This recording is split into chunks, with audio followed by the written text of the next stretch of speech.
It's an overcast day here at Talladega, Alabama.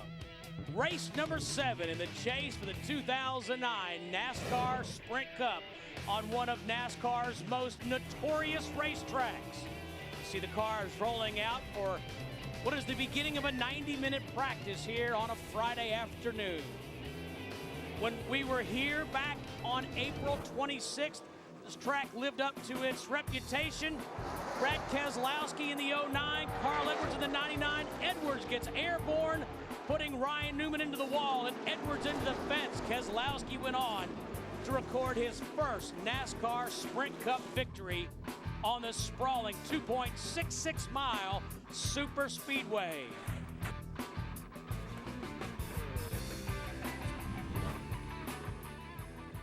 Jimmie Johnson hoping to spend this weekend in an uneventful way because he comes in here with a points lead, a healthy one of 118 points with just 4 races remaining in the chase. You see his teammates, Mark Martin and Jeff Gordon, his closest competition.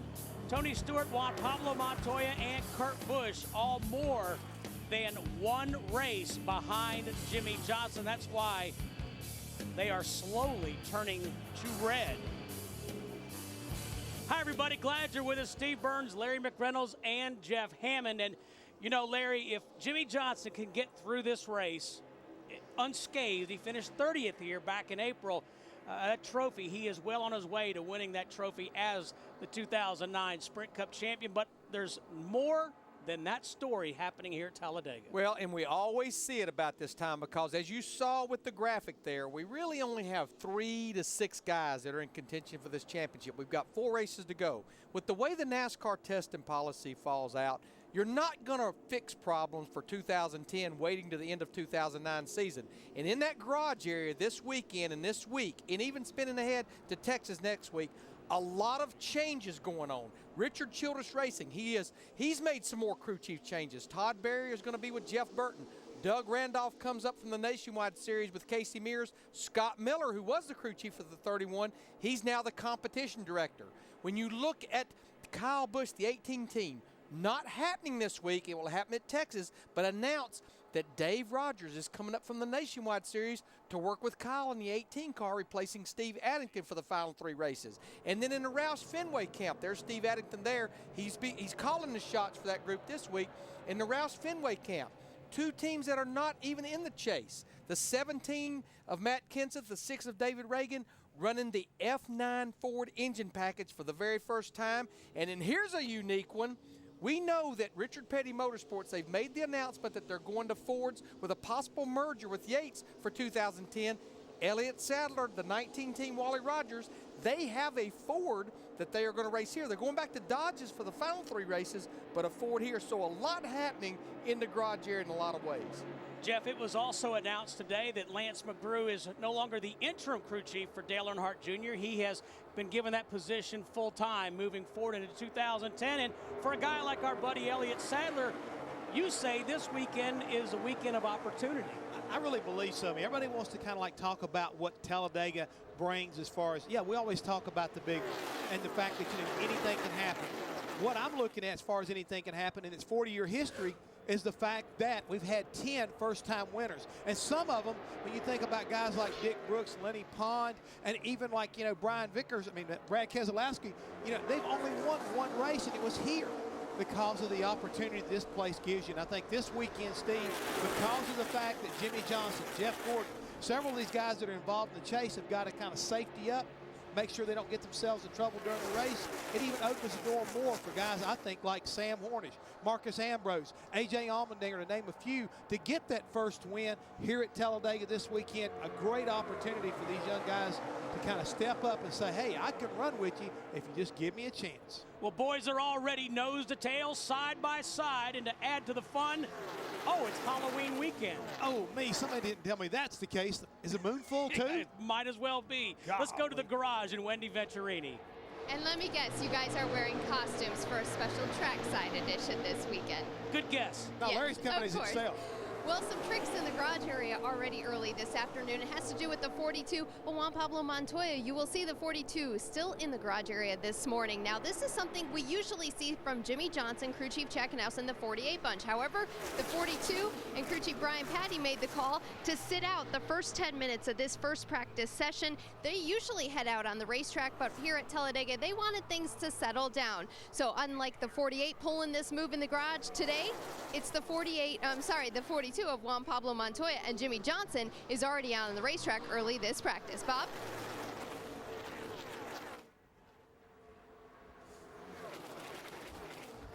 We'll get back to Bob in just a minute. And Larry Mack, Jeff Hammond, I think that's good strategy by Brian Patty because I already can't stand it. Well, I think you're right, but I think he's got to be careful here. We talked about it being cloudy here at Talladega. What they've got to be a little bit concerned about is they need to get on the racetrack, I think, at least run a couple laps, make sure nothing's bottoming out. They may not want to get caught up in this big three-wide pack we're looking at already. And to me, I think we're getting a real good preliminary view of what's going to happen here come Sunday when they drop the green flag for 500 miles. I can't take it, Don't Larry. look They're at 4 them. and 5 wide. They're spread out all over the backstretch. Well, I think I can add to what Brian Patty and that 42 car Montoya are doing. You're only going to see them, what I've been told, in this first practice session only. We have 2 practices. This is an impound weekend. They're only going to run about 10 to 12 laps by themselves. They are not going to get in this pack. That's the same car they had here in the spring. It ran well. Brian said what we're going to do is pull information from the one car of Martin Truex Jr. They do not want to tear that primary car up. Can you guys believe this? And practice has just started. 3 wide, 4 wide, nose to tail. But this is what this place kind of brings to the table. And if you're going to learn about your race car, Larry, you know this to be true. You've got to be right in the middle of this group right now to figure out exactly what you got and what your car will do. I know it sounds like a great strategy by Brian Patty and the 42 group, but I think you've got to run in this pack somewhere, sometime to know. You got trouble already starting 23 and 4. What car on the racetrack? It's yeah. the Clint Boyer, the 33 BB&T Chevrolet. But I saw another car smoking besides that. There it is, the 77 car. I thought I saw. In fact, he's got quarter panel damage on the left rear of that car. Now this is what Brian Patty and those guys are trying to avoid, which they've done a really nice job of it. But you've got to run in that pack sooner or later. Yeah, I think you've got to get out there, but I think what you want to do is let it thin out just a little bit. Yeah, you don't necessarily want to be in a pack of 25 cars. Yeah. Hopefully both these cars are not too seriously damaged. Clint did a really good job keeping it off the wall, but the 77's got some body damage. On board with Carl Edwards. Edwards makes contact with a 77. And you know what I think happened, guys? I think the 33 was behind that and saw what happened, and he probably spun because of it. He got some help. Yeah, that was just a chain reaction. They started stacking up because someone up in the front of the pack got out of the throttle, another car got out, and then eventually nobody did. And it might have been the 24 of Jeff Gordon up there. All of a sudden, he got up high. It looked like it was the 17, Matt Kenseth, aboard that car that got into the back of the 33. Another look. See Sorensen in the 43. Jeff Gordon obviously in the 24 to the high side. We'll hopefully have that replay for you in just a minute. So caution come out. There's another look. Yeah, I'm not sure Matt Kenseth got into Clint Boyer. Maybe not. No, it was the white car at the top of the car that screen. was at the top, yeah. I couldn't really tell who that was. Again, this is all a product of just a chain reaction. One car getting out of the throttle, and then they just start stacking up. Hornish into the back of the 00. Looked like Rudiman might have checked up a little bit. But it looked like because Burton in the 31 Correct. checked up for some reason. You see damage to the rear of the 77 car. And folks, this is what illustrates the point we were making about Jimmy Johnson. So much can happen here so quickly. And looking back again, that looked like it may have been the 96 car of Eric Darnell got in the back of the 33. And again, he's got a lot of it. He doesn't have the experience in this place a lot of guys do. Even though he's run the truck series here before, that inexperience may have got him just a little bit of trouble. Bob, what are you seeing from down in the garage area? Well, Jeff, exactly what you said is what Clint Boyer reported over the radio. He said, somebody just jacked me from behind, and the team told him it was the 96 car. Now, there is a bunch of damage, although it doesn't look super duper bad. when you're at a restrictor plate track where aero comes into play so often. You can see down here, this is where the 96 car actually hit Clint Boyer before he took a spin. But what is really the problem, you can see the guys looking at the right rear quarter panel. That is wrinkled to pieces right now. His splitter in the front end, I could tell you when he came in, that is jacked up as well, and a bunch of the braces are broken off of that. But the major part of concern for this team right now is that right rear quarter panel, because crew chiefs, you can explain how that air flows over that quarter panel has a lot to do with the handling characteristics of this car. And what is going on right now in the garages, Carl Edwards is over here talking to Clint Boyer about how everybody just got jacked up. Bob, let me tell you what they're looking at and they're concerned about. And we see this after the race here on Sunday. These cars get hit in the back so much and so hard, it actually bends the back of the frame down. And what they'll have to be concerned from a NASCAR standpoint is that rear wing that Richard Childress, the owner, is leaning on right there, that it has not been pushed down, because obviously they won't let you run it with that down because it reduces the drag of the car. It's still going to have to meet the templates, and that's the thing, is that they can try to jack it up. But again, what you're alluding to, Larry, is the biggest concern is the rear clip knocked down enough to mess up the overall airflow on these race cars? And we know how important airflow is here at Talladega in particular, because that drag coefficient, if you change the body shape at all, it can really hurt it. Taking a look here at Jeff Gordon's car, I mean, just a few laps on the racetrack, about 7 total laps on a lot of these cars, and look like they've already run about 70 laps. Looks like they brought them straight from Martinsville. Exactly. Oh, Halloween weekend off to a scary start already. We mentioned the top 10 quickest here at Talladega.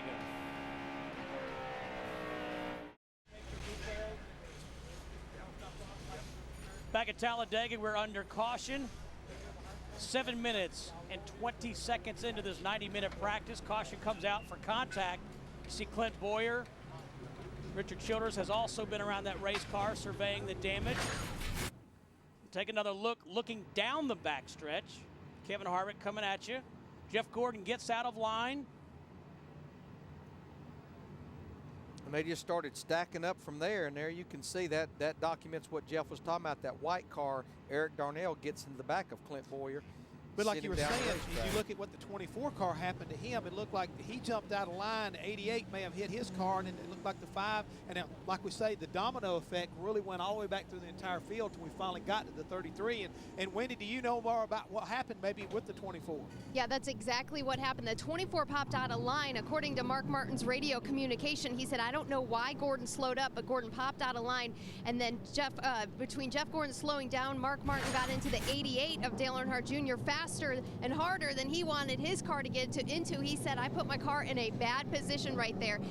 There's no damage on Mark Martin's nose. It's not concaved in, but we do have a lot of cosmetic damage on these bumpers already. In the first 8 laps of practice of this session, you look at the back of Mark Martin's bumper and you swing over one garage stall to Jeff Gordon. He too has some damage on the back of the 24 bumper, but it definitely has been a chain reaction that you saw. Clint Boyer is the worst of the victim of all that backing up on the track, but already early stages, and these chase contenders are going to be dealing with some fender benders. Well, we talked about Juan Pablo Montoya, the 42 car. In fact, Wendy talked about him at the top of the show, and there you see he is now out on the racetrack. A little more calmer conditions. He has his teammate Martin Truex Jr. in the 1 car, and then you've got Bobby Labonte in that 71 car. Bobby's actually in that car the rest of the year. Now, when I look at the 2 Earnhardt Ganassi cars there, just think about it. They've sat on every pole for the restrictor plate races in 2009. We got rained out at Daytona in July, but the 1 car, Truex, sat on the pole for the Daytona 500. And when we were here in the spring, Montoya with that very car sat on the pole for the spring race. Jeff Hammond, Larry McReynolds, let's take another look at what happened at the 7-minute mark of this practice. I just want you to listen to the 99 as he goes off enter what happens. You can see what that domino effect happened coming back through the field. The 99 tried to get off the throttle, not get in the 77, and still hitting with a lot of force. It did damage to the 77 car.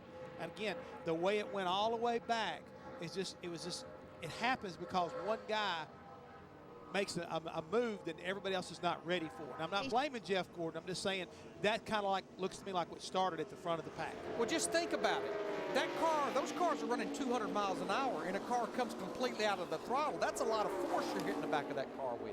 Back to the garage and Bob Dillner. Well, I just spoke to Carl Edwards, and you guys are exactly right. He came up and asked me, what happened out there? Because it just looked like everybody just checked up. And he said, I tried to trail brake the car a little bit. And he says, I hit somebody hit me from behind. He didn't know what happened out there. Now, I can show you the damage, at least to the rear of Carl's car. This is where he got hit, and you can see there's a little crack in the rear bumper cover here. Really not significant at all. In fact, the front end of the machine, not bad at all as well. In fact, it just has a little mark. But Carl said, it's really scary out there. He said, it's so easy to drive, it feels like you're driving on a highway. But the problem is, you're driving on a highway 3 and 4 wide, just inches apart from each other. And these cars dance around so much, at an instant second, you could be in trouble. And he just kind of shook his head and said, let's go back out there and try it some more. One thing we do need to make a note of, we have had one rule change since we were here in the spring. The speeds were so fast. In fact, we saw speeds 208, 209, and 210 in the spring. That NASCAR dropped the size of the restrictor plate by a 64th of an inch from the spring. We were 15/16 holes in the plate in the spring. We're now 59/64. Doesn't sound like much, but that's about 12 to 14 horsepower. The thing about it, it pulls power out, but I think the smaller the plate gets, the more it bunches these cars up. It's almost, the smaller it gets, it becomes more of an equalizer. Got about 14, 15 cars on the racetrack as we're back under green flag conditions here in this 90-minute practice. This looks a lot calmer. It's a lot better. You can breathe now, Steve. I know, I can take a breath. Hey, NASCAR Live headed your way at 3:30 in between the two practices. You'll also see the Camping World Truck Series. They qualify at 5 Eastern. On trackside, Carl Edwards and Kevin Harvick join us. And make sure you catch Dave Despain on assignment, Talladega. The race is on again here in practice. Misspoke a moment ago. This practice actually 1 hour 15 minutes, followed by a 1 hour practice. See Martin Truex Jr. in the 1 car. On the high side, his teammate Juan Pablo Montoya right behind him, and it's David Stremme. On the bottom side, you see the line just break up. Jimmy Johnson now moves to the high side. Now, we see Joe Nemechek sitting on pit road here. I think we need to go back and make sure everyone understands the schedule and the agenda here. I mentioned it briefly that it's an impound race weekend. We have 44 cars here. We only have 1 car that's going to go home. The reason you're seeing these big drafting packs is because you pretty much have to race what you qualify. Not even a worry for the top 35 guys, but for those go or go home guys, if you don't think you quite have the speed, what you've got to do is work on qualifying runs, at least some qualifying runs during these practice sessions, because you get 2 practices a day, you qualify tomorrow, NASCAR impounds a car, and that's the way you're going to start the race. So we'll see a lot of we'll see some of the top 35 just seeing how fast they can go, but it's the go or go homers that are worried about their qualifying run. And we've said this before, and we'll repeat it. Take a look at the speeds here, and they're not real indicative of who's fast and who's not. It's really, Larry, who can get the cars more comfortable. And that's all they're looking for. They're just looking how fast they can go in the draft, how the car drives, and you've got what you've got as far as qualifying. So Bob Dillner standing by with Clint Boyer. And what he has right now is a bent-up race car. Still no determination of whether or not they're going to go to the backup. But I know you're helpless at that point, but what you see in front of you? Yeah, they just went 3 or 4 wide. Somebody checked up, had trouble. I saw tires smoke, and the 99 just stopped. I just barely got into him, and the 96 drilled me and spun us out. But, I mean, it's just nature of the beast. That's Talladega, you know. You love it or hate it. Today we hate it. Clint Boyer, at least he keeps a smile here. Actually, the car now, guys, is going through some of the inspection process, and we'll go over there with our cameras in a second. I just spoke to Shane Wilson. He said they're going to bring that car through what we call the crate or the claw to see how bad that car has been. There's no question with only 2 practice sessions, if you feel like you know, that's their best bullet. That's their best bullet for Talladega. You don't want to just give up the ship and unload a backup car if you think there's a possibility you can get that car back ready to go. Yeah, like you say, Larry, they've done a lot of work on it, and you only got a limited amount of time here, even if you could unload your backup and get ready, which I'm sure that everybody's ready to do that, because here at Talladega, you've always got to expect the unexpected, and getting 1-4 up there in practice is not a Jeff, when this race car was debuted The theory was you could take a car from Martinsville, you know, raced on the short track, to Talladega, but I'm curious, how much specialization is there now that this race car has evolved? I am glad you asked that question, because I talked to Jimmy Maycar, who's kind of like the director of competition for Joe Gibbs Racing, and I said, Jimmy, you know, where you are at today with this new car, is the wind tunnel kind of like obsolete? He said, oh, no. We spend a lot of time tweaking on those cars, trying to find little bits, because he said, you know, we're kind of like limited on horsepower. We're limited on so many different things, Jeff, that is still an area that we're finding. Even though we thought we'd be maxed out here after a year and a half working with this new car, we're not nowhere near done. So, no, they're finding things. So what you have here at Talladega is a lot different than what you have at Martinsville. Can you race a Martinsville car here? Yes. Can you win with it? Probably not. You can be in the pack, but you're going to be at the back of the pack, I think, today. I think the guys have finally figured out you can work on these cars and make them better. As we see them right now going 3 wide, 4 wide again. I mean, Larry, what about you? But if I was a crew chief, it's kind of like, can you not find a better place than that to run? Yeah, this is getting exactly like it was when we had that last little episode. You know, one thing that I am anxious, and I have no reason to believe it won't be the same as the spring. I know Mike and Daryl and I sat up here in this booth, and we were appalled in the spring at how 2 cars could hook up and just pick up 7, 8, 9 miles per hour, which is what happened with Keselowski and Edwards. A little smaller plate change. I'm anxious to see if that's still going to be a factor. I think it will be, but I'm anxious to see if that will be a factor come Sunday. I think it's going to wind up being probably more of a factor even now, because I think that's going to be one of the key things to be able to move to the front, is finding the right dance partner that can make that happen.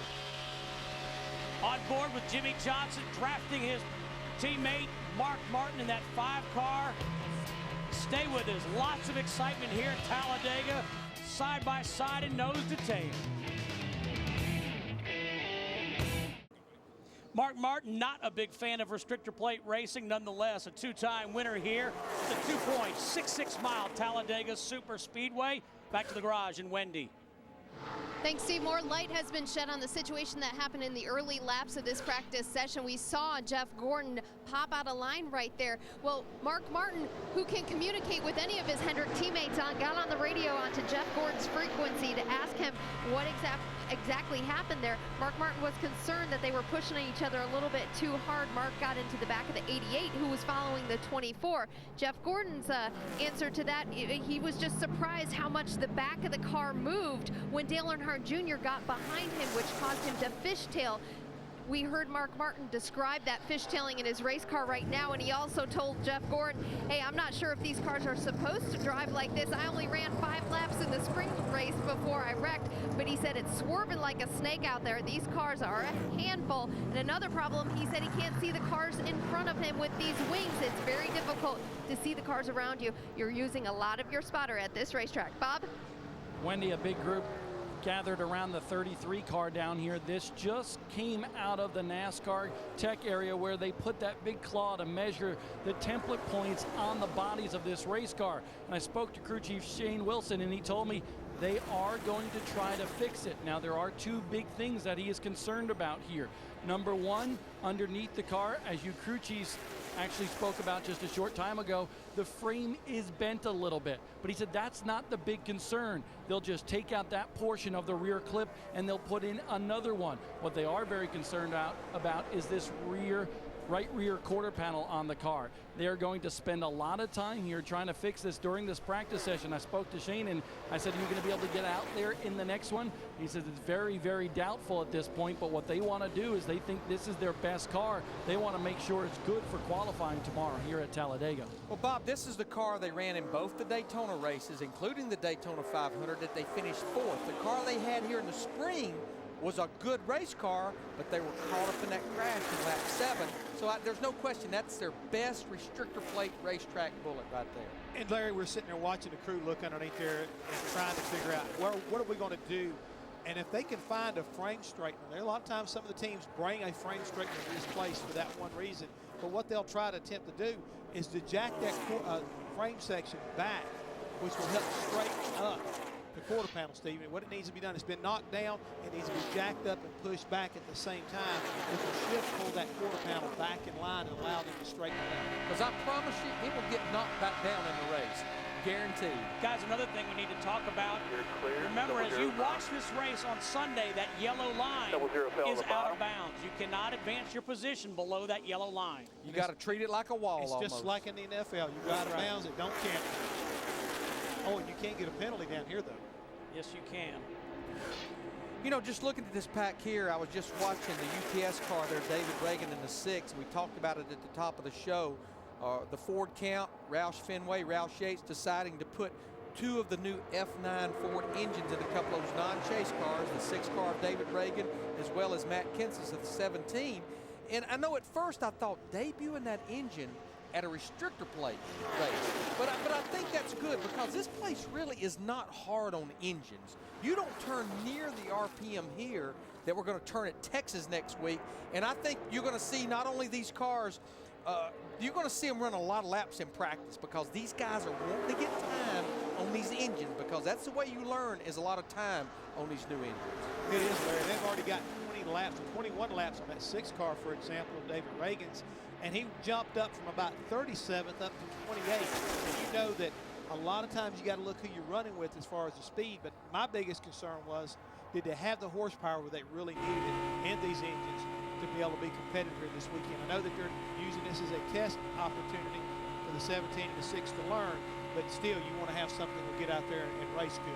There's so many things they have to learn. They have to learn what kind of fuel mileage they're going to get with this new engine. And that's something everybody wants to learn because in the spring we could run about 42 to 46 laps on a tank of fuel, Steve. Little smaller restrictor plate may change that a little bit. They may even get better fuel mileage now. 12-car pack. Hammer down into turn 1 here at Talladega. Stay with us for more practice from Alabama. Tomorrow on Speed, the NASCAR Camping World Truck Series hits the high banks of Talladega. Fresh off his first career win, Timothy Peters looking to make it 2 in a row. Don't miss the NASCAR Camping World Truck Series live from Talladega tomorrow at 3:30 Eastern here on Speed. You see the 77 car down in the garage. Bob Dillner has an update. Well, it's more damaged, a lot more than we thought it was, Steve. They are going to have to go to the backup car. You can see the left rear quarter panel really wrinkled on that machine. NASCAR deemed that car not being able to run here this weekend. So what they've done with Travis Geisler and this entire team is they've gotten the backup car out, and now they are going through the NASCAR tech process to make sure that this car can get out on the racetrack in the second practice session, which will be the final one before qualifying here tomorrow. So that's what they're doing right now. They're going to keep this particular car in the garage area because what they plan on doing with their primary car is taking the engine out of that one and putting it in this one. So you can see the wrecked race car right there and the new car they will be rolling out for that second practice session. Second week in a row for backup. Remember, Sam spun at Martinsville and damaged his primary car. And had a very rough start to the race up there as well on Sunday.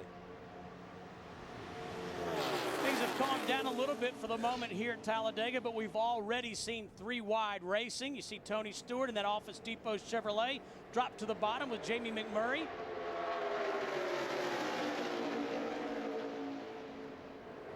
Larry, you've said many times over the years when you get to Talladega, when you unload that car, you've got what you've got. So what is it that a crew chief can do to help make that car more comfortable for the driver? Well, you really don't have a lot of tools to work with because NASCAR mandates so many of the rules. You're pretty much locked into the rear spring package. You're pretty much locked into the rear shock package. All you do have the liberty to play with for the most part, there's little things, is in the front end. Front sway bar, front shocks, front springs. Possibly with this restrictor plate change, they may be working in the cowl induction area, the shape of the plenum at the base of the windshield. Just little things that you're going to just find a little bit, but you're not going to pick up a ton. And it's hard to really hurt it a lot here, especially with the grip that this fairly new surface has. And the other thing you may want to work on just a little bit is your alignment in your rear end or your front end as far as the toe is concerned and how much you can free that car up through the corners and still make it comfortable for the driver. But there's a lot of speed and that kind of stuff, Steve. You're trying to reduce that rolling resistance as much as possible. I think we're going to see a little bump drafting between teammates here. Dale Earnhardt Jr. in the 88 car. He gets off of him in the corner, gets onto the straightaway, and back to bump drafting right there. You know, the numbers that Dale Earnhardt Jr. has at this racetrack, it's pretty unbelievable. From October of 2001 to October of 2004, 7 races. He had 5 wins, and the other 2 were second-place finishes. His dad got around this place pretty well, too. Yes. 10 wins for the Big E. Loved this place. In fact, Loved he it. got his last career win here in October of 2000.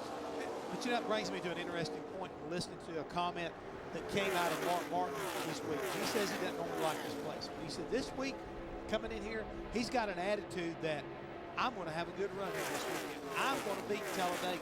He feels like he's got the right kind of karma working for him in that 5 car. He better, because I'm going to tell you, that little 48's getting smaller and smaller out there. Stay with us on this Halloween weekend. That doesn't seem right, does it? Halloween in Talladega. That's scary. Scary. It's scary. Scary. We'll be right back.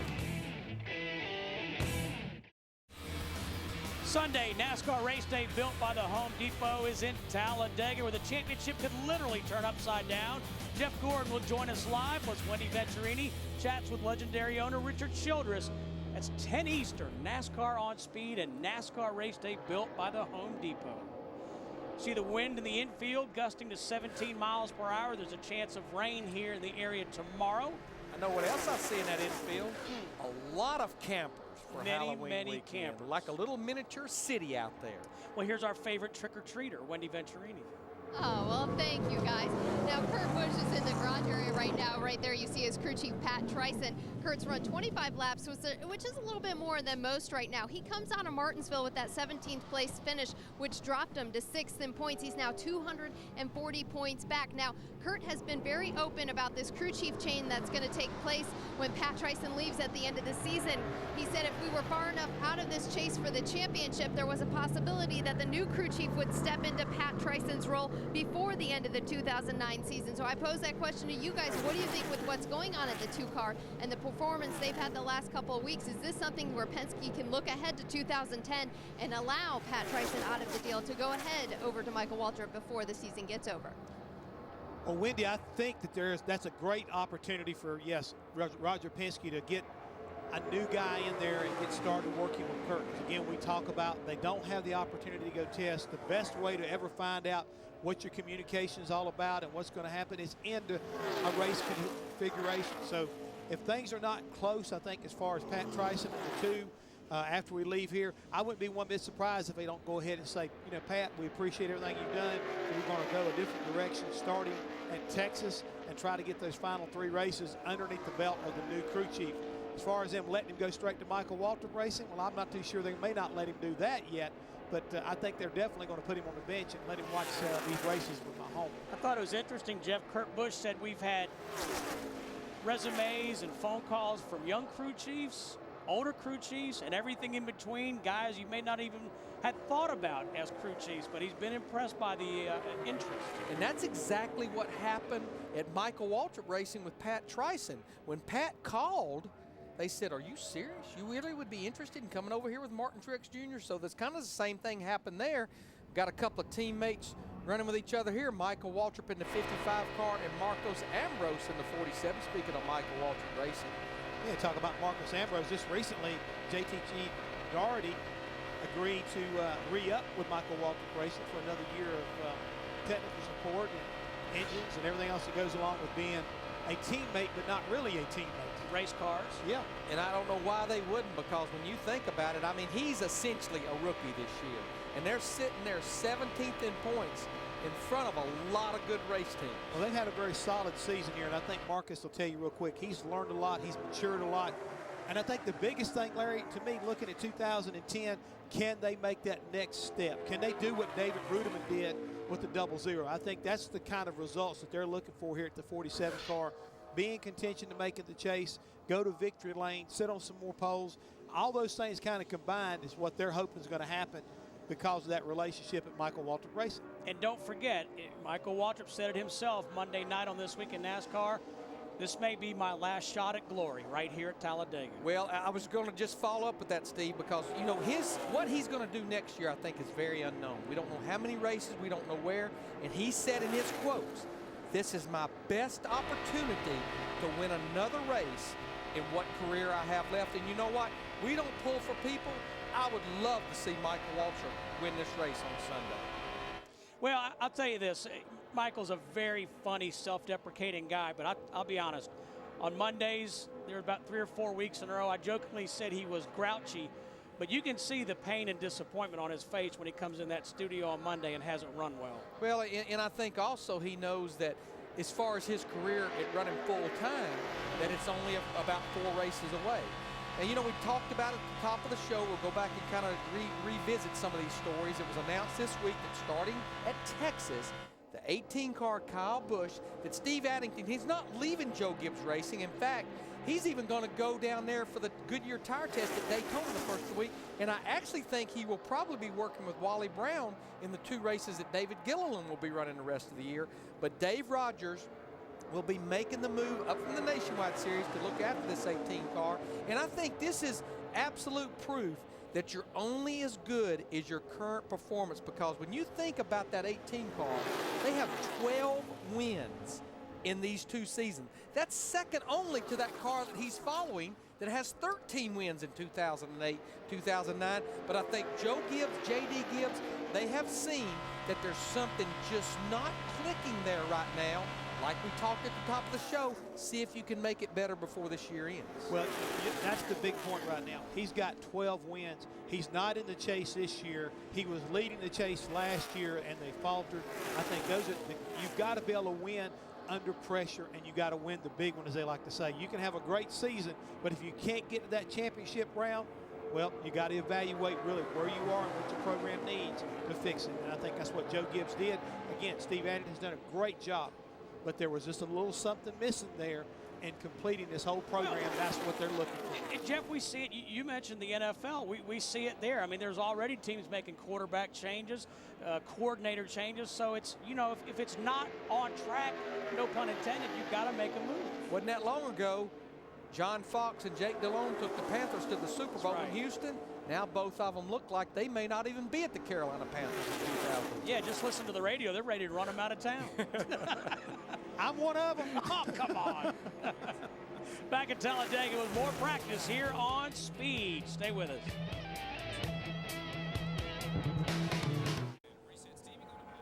"45 minutes into a 1 hour, 15-minute practice. We are with you for 90 minutes here at Talladega. Back to the garage and Bob Dillner.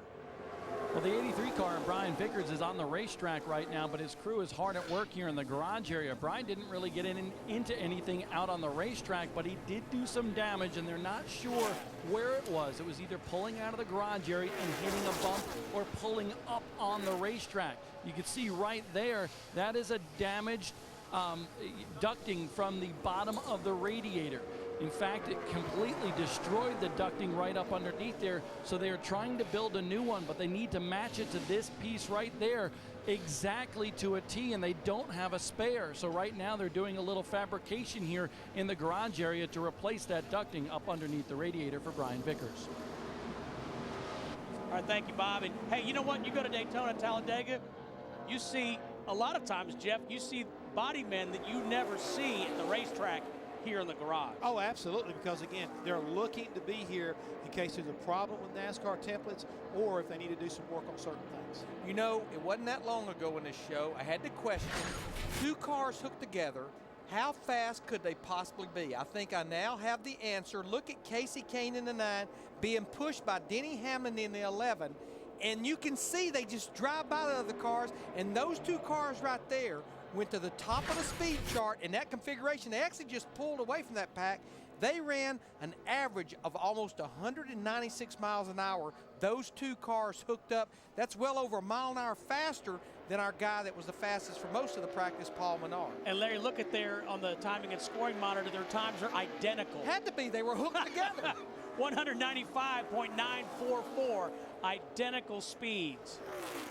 But I think we have our answer that, yes, 2 cars hooked together, and that's what's going to make it so interesting and so exciting on Sunday.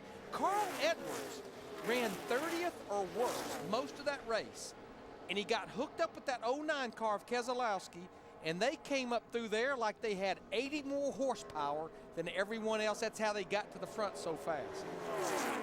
question I got for you, and I agree with you, where I said when you made that comment on our opening deal, I really believe the two cars with this less horsepower was really going to shine.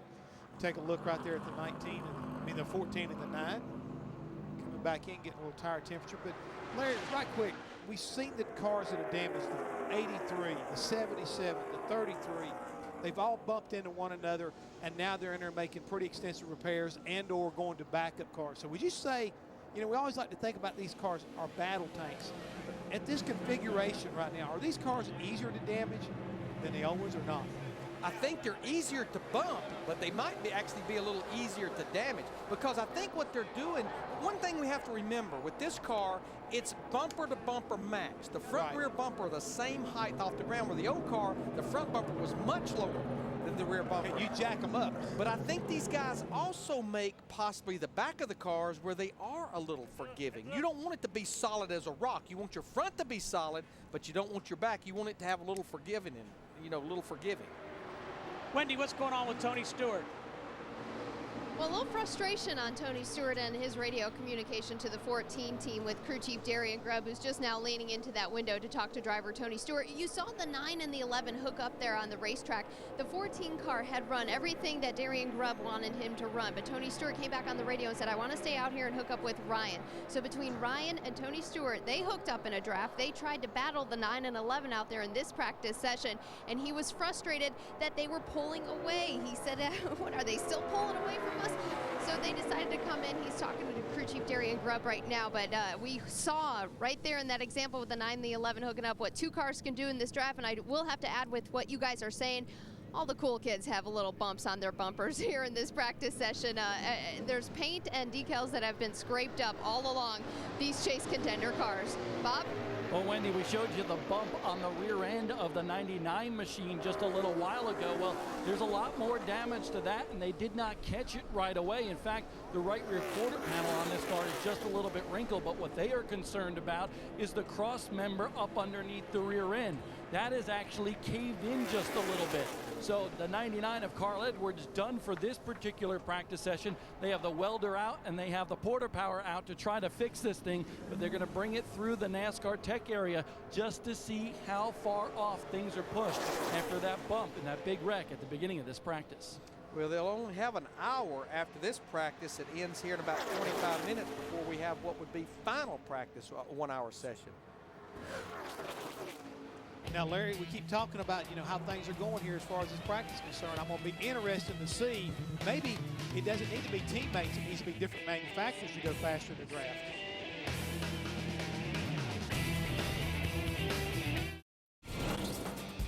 Now, NASCAR on Speed is always on with NASCAR on Speed Broadband, a free super site for the hardcore fan. Get the best of NASCAR on Speed plus exclusive videos you can't get anywhere else. Log on now to the video section of speedtv.com or NASCAR.com. Saw the American flag, wind blowing here at about 17 to 18 miles an hour as Jeff Gordon debriefing in the garage with Dale Earnhardt Jr. and company.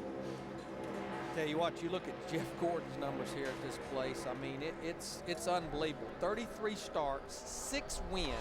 In fact, Hendrick Motorsports alone, they have 9 wins at this racetrack. And of course, we talked about Dale Earnhardt Jr., his number of wins when he was driving for Dale Earnhardt Incorporated. Steve, I don't know about you, but between that American flag and now we're looking at all the flags on the campers down in the infield, it's starting to kick up quite a bit, gusting anywhere from about 12 to probably about 20, 25 miles an hour. And that can really make it a challenge as far as what these guys are feeling inside the race car. Some of the complaints about the engines may not feel like they're running like they needed to. So it really can, I don't know, it's another one of those common denominators that is not common. It really upsets the apple cart.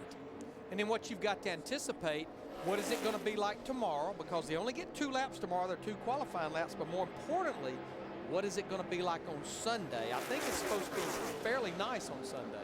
Want to hear a bad pun? Sure. Here's Wendy on Windy. Aw, that's so clever. So clever, Steve Burns. Well, Larry, you were on the hot topic of what everyone on the radio are talking about here in the garage area, and that is the weather. It's fairly calm conditions. There's a little bit of wind, but what everyone's talking about is tomorrow, the cold front that's moving in. We're going to get about a 10-degree drop in weather according to the forecasters here in the garage area, and how that wind is going to change direction when the cold front comes in. So there is a little bit of concern about weather changes throughout the weekend, and then on Sunday it's supposed to be nice again. That wind probably will die down some more. So I know that a lot of curiosity with what's going to happen in the weather, one of your favorite topics, isn't it, Larry? Well, it is, but one of the real head scratchers will be for the engine guys. Tuning these engines, you know, for a 10-degree drop, that a lot of times will call for a jet change in the carburetor. You'll want to richen it up. Good rule of thumb is every 10 degrees of temperature change is 1 or 2 jet sizes different to keep from leaning that thing out too much. And being it's an impound race, you've got to get it right before you go qualify. I think Jimmy Johnson had enough of Brad Keselowski. I think he was worrying him a little bit more than he needed to. And maybe he was having flashbacks to the last lap here at Talladega when Keselowski did what he did to the 99. It's kind of like, this kid may not want to play. You know what's interesting? You said it going to break, and then this guy was counting backwards. I couldn't really respond to you.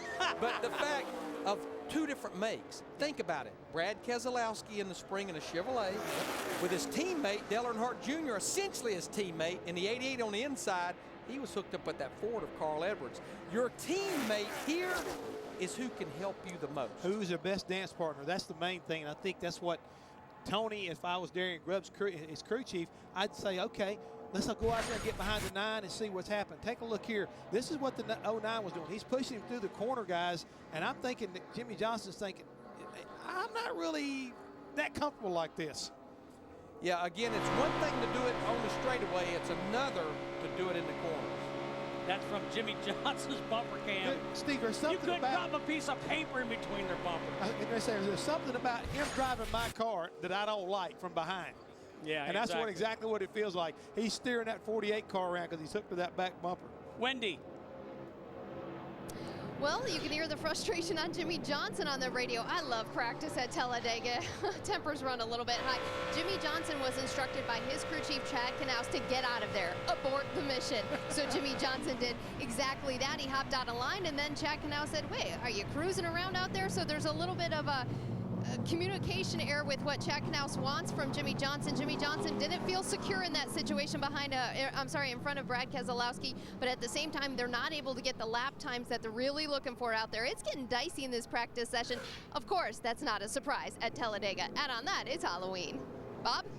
Wendy, a lot of work being done in this garage area right now to the 88 machine. A rear end seal went bad on his machine, so they're having to go up underneath this car and replace that seal, replace a bunch of stuff up underneath there. But most of all, the aggravation is trying to clean it because the rear end fluid got all over the place. So that's what they're doing on the 88 car. In fact, Jeff Gordon is now in the garage stall with Dale Earnhardt Jr. with Steve Letarte and Lance McGrew just talking about everything that went on, but a little bit of a delay in the practice session for the 88 boys because of that rear end seal. Looks like to me the 24 car, they're maybe going to sit out the rest of this practice with that hour. Let me tell you one other thing that I think that teams are working with during this practice. Look at this end plate on the left side of Dale Earnhardt Jr.'s wing, the piece that has National Guard. One thing that NASCAR has done for this race, they're giving the teams an option. See that gurney lip that's bolted to that end plate? You couldn't run those up until this race. You don't have to run them, but I think teams are playing with these. You use these at all of the downforce racetracks. But what's interesting, you turn them out at the downforce racetrack because it increases rear downforce. But what I was told in the garage here, I think we'll see a lot of teams playing with them turned in, because the one thing you wanted to do here at Talladega is try to reduce the drag of the car, and I'm hearing that little gurney lip turned in actually shows a little less drag in the wind tunnel. I saw a lot of teams putting them on, taking them off in the garage here before practice. So what you're trying to tell me, that could be a trick or a treat? Well, I think what I'm saying, when I heard Mark Martin talking about his car feeling like it was a little light in the rear end, when I looked at the 5 car, it had that gurney lip on that left rear, which normally there's no free lunch in aero. If you reduce the drag, you hurt the downforce. So I just wonder if that might have been what he was feeling in that car. No free lunch in aero. Not in aero. Well, tape is a free lunch. Reduces drag and helps downforce.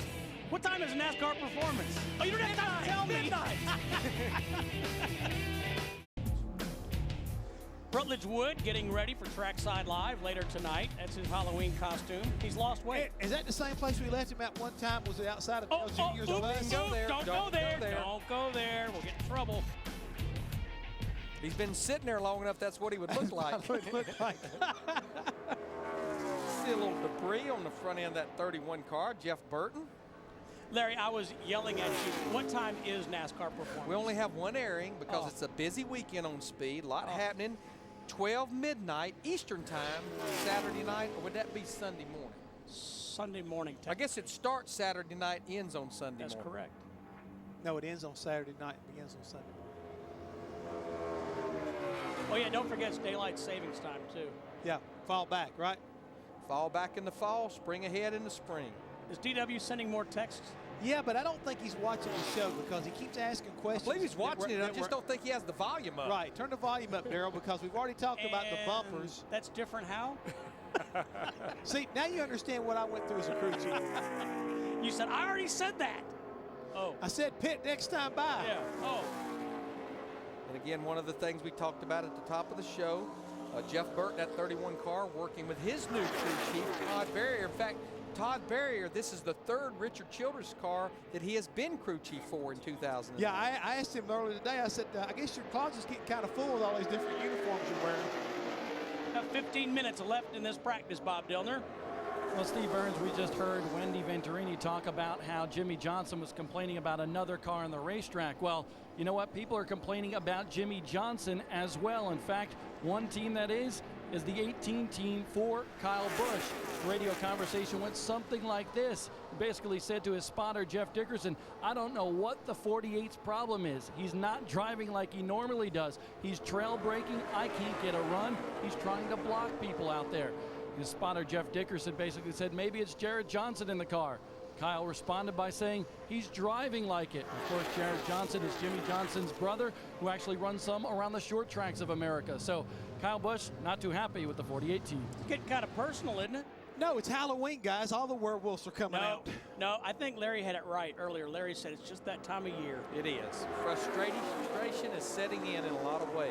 But then, Larry, who went and stuck Halloween on a frustrating weekend like Talladega with 4 races to go? Somebody didn't check the calendar. I'm telling you right now, they're asking for trouble.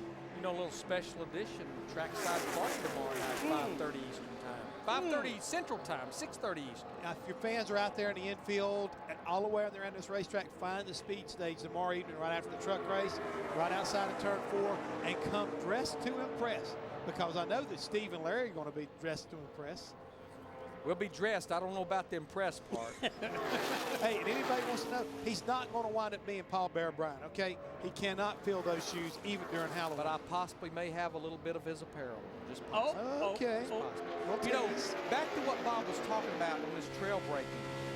I think we need to explain that a little bit. When you see two cars hook up and they start bump drafting, a lot of that comes from the car in front staying wide open on the throttle because you don't want to roll out of the throttle with this restrictor plate. It takes too long to recover. But what they're doing is sitting there pushing the brake pedal, just tapping the brake, trail braking, and that lets that car bump you, and it catapults you both forward. So they're going to get on that brake just a little bit so they can get that shot. Just enough to slow their speed down where they can get that shot from the back, especially in the late stages of the race. I'm not sure if that's a smart thing to be doing in practice. It's a different version of what we call bump and run. You know, they bump, you run. They bump, you run. You catch where I'm coming from? Bump and run. Wow. Wendy. And you see Kurt Busch leading this pack in the end of this practice session. This is what they've been waiting for most of the practice, was to get out front. They're trying to determine how much tape to run on that front and getting out the lead. Now you see him pop out right there as he gives some temperatures to the team. They are running a fuel run right now. They have about 24 laps on this run in this practice, 34 laps total, 24 on this run right now. But they are trying to get a good feel where the two-car can handle in traffic, how it is when it's leading out front, when it's behind the draft, and that's why you're seeing Kurt Busch move around. Bob? Greg Biffle's not moving around basically at all. He's stuck where he is, and that's because he just reported on the radio that the car just won't go. They've had this trouble all throughout this practice session. In fact, they've changed carburetor on this machine already. So Greg Biffle not exactly liking the power that he's got underneath the hood of that 16 car. And guys, A lot of people discuss that restrictor plate coming into this just a little bit smaller, but everybody I've asked, they don't feel it from the wheel. And I think because everybody has a smaller plate, you're probably not going to feel it, but I think it's a good thing that we made the change because, as I mentioned, you know, we've got guys that's well over 195 miles per hour, and that's just 2 cars hooked up. 7 minutes into this practice, Clint Boyer among those making contact. We'll be back to Talladega. Tonight on Speed, Carl Edwards and Kevin Harvick stop by for the ultimate Friday night house party. Don't miss trackside from Talladega tonight at 7 Eastern. Yes, you know sir. what? Yes. Well, What? Bertie told me that there's going to be some surprises on our show tonight, and it's Really? not got anything to do with Halloween. Really? Yeah. Wonder who the little birdie is. A couple little birdies down there chatting. Tony Stewart, Jeff Gordon, Darian Grubb, Steve Letarte. They're not talking about Halloween. No, they're probably not. Probably not whatsoever. Jeff Gordon has run a total of 21 laps. Tony Stewart has run a total of 28. Looks like they're pretty much done for this practice session, waiting on the final practice to come here in a little over an hour. Now, Larry, let's watch here. We're on the right. We're riding along with Marcus Ambrose, who's currently 11th quickest in his practice session. He's got Kurt Busch in behind him. I'm just wondering if they're going to be able to run down this pack in front of them. Unfortunately, like the 18, he is pulling off, so everybody else is pulling off. But I was really curious to see if he could be able to run that pack back down. There's only 2 cars in. We see the 00 David Rudiman come into play here. Now, we mentioned we have 44 cars here, and the slowest of everybody are pretty much our go or go home guys.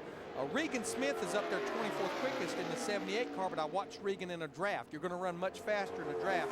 Right now, of the go or go homers, Brad Keselowski in the 09 car, he's the fastest. The slowest of the go or go homers is Dave Blaney, but again,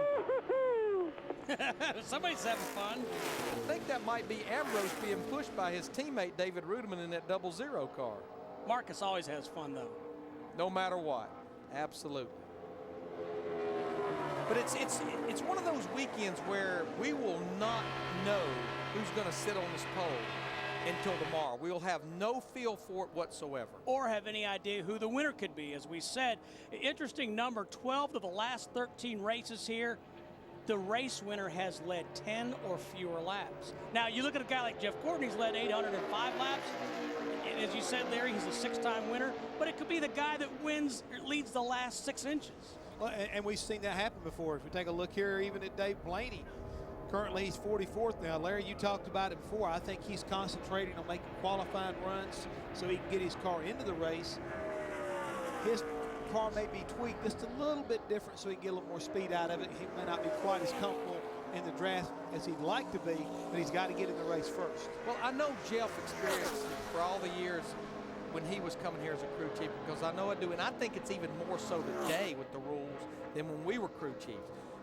You come here knowing you control the smallest amount of your destiny of any of the racetracks you go to. You can have a great handling car, a great running car, great strategy, great pit stops, but it almost comes down to a decision that your driver makes in about a half of a second, possibly even coming off turn 4, coming back to the finish line. You know, Greg Biffle's a great example. He said, I love racing at Talladega, I just don't have anything to show for it.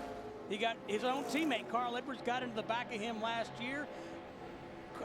Greg reminded me he was about, I guess, 50 points plus or minus out of the lead at that point, and that basically ended his shot at winning the championship. Big wreck down there in turns 3 and 4. That's the biggest reason right now that Chad Knaus and Jimmy Johnson will not have any sleep as far as this weekend is concerned until after the checkered flag falls here, because they know as good as they can make that 48 car, it only takes one little mistake like that to be a victim of circumstances. But they're the only team, the only car that has a little bit to play with called 118 points. Yeah, but you hate to take 5 races to build that insurance and then lose it, Steve. Closing minutes of this first practice here at Talladega. Stay with us on Speed. When you dream, do you dream in speed? Introducing the Speed Dream Ride. You'll see new shows, old favorites, and have the chance to win an experience you never dreamed possible. The Speed Dream Ride is coming soon, presented by Castrol Edge. Find out more at speeddreamride.com. See Reed Sorensen in that 43 car, getting a little push from David Rudeman in the 00. Reed, by far, his best run this year was back in the Daytona 500 back in February. That's his only top 10 finish of the year. You know, guys, in the closing minutes of this practice, I read this on NASCAR.com, and Speedway president Rick Humphrey did something unusual, because there's been a lot of talk about, since this place opened in 1969, and this track was built on an Indian burial ground. We know odd things have happened. So he got in touch with a Native American Indian named Robert Thrower, who's from a little town on the Alabama-Florida border. And he brought him here to the track. And about a week ago, I'm going to read this now, Robert Thrower offered what he called a prayer of protection, restoration, and balance to try and ease whatever cosmic instability surrounds the track. Using bits of cedar, rabbit tobacco, and wild sage, he performed a short ceremony similar to one his great-grandmother, the last tribal medicine woman of their tribe, would have done. So, will we see a calmer race on Sunday? If the practice is an indication of what we've got going on this I think weekend, he went the wrong way. went the wrong way. It didn't work. He may have been a medicine man, but I think he may have conjured up some bad medicine. But realize one thing, guys, he's trying to fight Halloween. There's a lot of bad spirits out here this week. A lot of bad mojo. That's it. And it's mainly in the infield, I'd say. Harmonic, what was it? Harmonic instability? What was that? I gotta look that up. I think that would describe the infield. Cosmic instability. See right there? Cosmic instability surrounding the track. Work continues on that 33 car of Clint Boyer. Bob Dillner has an update. Well, Steve, you know it's bad when you bring the old Porter Power out and are trying to change things up underneath the car from the chassis and the body standpoint, and that's what Clint Boyer is helping out with right now.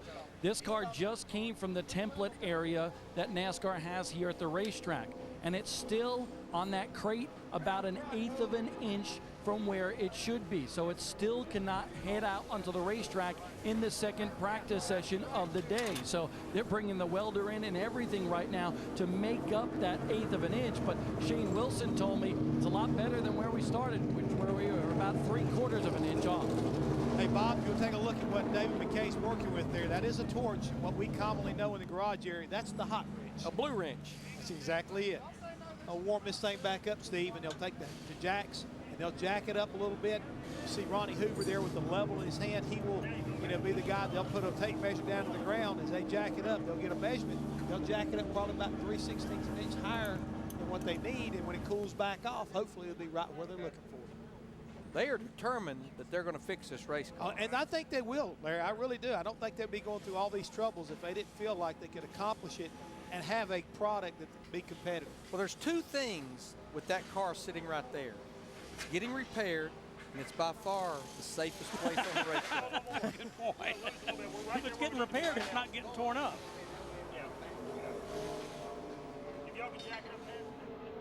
Looks like Dale Earnhardt Jr. here with just a few minutes to go in this practice. They're going to see maybe how fast they can go with their race package, because, again, it's an impound weekend, and you're going to qualify and race basically the same setup. And not to mention, I think they finally got that car cleaned up after that little seal problem they had underneath there. They were doing a lot of work underneath that 88 car to get it ready to go back on the racetrack. And we try to do this every time we come to Daytona or Talladega. Why an impound procedure at these racetracks only? It's to save the owners money. The amount of money spent just to see how fast you can go for 2 laps, from wheel bearings, brakes, dry shafts, gears, lubricants, engine oil. Jeff, aside from the engine, I know we used to change about 50 things here between qualifying and race, and everything we change cost our car owner money. So when you go to an impound, you force these guys, for the most part, to race what they qualify. And the other sidebar to that, Larry, has to be the fact that NASCAR mandates so much of this car that you can't mess with. It's easier for them to say, look, we're going to do that to you, and because we're giving you springs and shocks and everything, and you're only allowed to do so much to the car, again, less opportunity to spend that money to try to make these cars go faster. They can do a lot of work on them and spend a lot of money to make them go faster if they'd like. And guys, we listen as Dale Earnhardt Jr. goes down the backstretch. He never lifts off that gas pedal. It's a constant RPM and pretty much a constant mile per hour all around this this 2.66-mile track. I think this will give us a good feel, the difference between by yourself and in a draft. His fast lap is a 50.42 in the draft, 189.8 miles per hour. So what we'll do, we'll have to see how fast he runs by himself, and I don't know that we're going to get a really good opportunity to do that because there you see the red and the black flag. So practice is over here at Talladega. The first of two, and as Larry mentioned earlier, they qualify tomorrow. Wendy? Well, Larry mentioned the safest place to be is in this garage area during the practice session, and I think the crew chief and drivers would agree with you, Larry. Right now, everyone's made their way and has sat out the final minutes of practice. Now, Mark Martin really had to work on his race car throughout this practice session. When he was landing, the car would go right. If he gave it more wheel, then it would turn left. This final run right before he parked it, it felt a lot smoother, and it got it to drive a little bit better. Now, the question in this garage area, will these cars run the second session or not? According to Mark Martin, he's questioning whether they want to, but Alan Gustafson, his crew chief, wants to try a few more things on this 5 car. We already know the Juan Pablo Montoya will probably sit out the second practice session, but one thing's for sure, all these chase contenders in this garage area are leaving this practice session with a little stripe on their bumpers. You look along this garage area at these top 6 garage stalls, everyone's pretty much got a stripe out there. Say they look like they just brought them straight from Martinsville to here. Well, yeah, they got stripes on them because they were all knocking each other around at the very beginning of practice. They were 3 wide, 5 deep. Well, the thing is right now, Steve, looking at the lap chart, a lot of guys run a lot of laps. Reed Sorensen, he ran 43 laps. Marcus Ambrose, 36. A lot of guys putting a lot of laps in this race. Officially, Casey Kane and Denny Hamlin the quickest, but again, all the times here and speeds predicated on running in the draft. We had 1 caution. See Clint Boyer getting spun around 7 minutes into practice. Well, we still have a lot headed your way here from Talladega.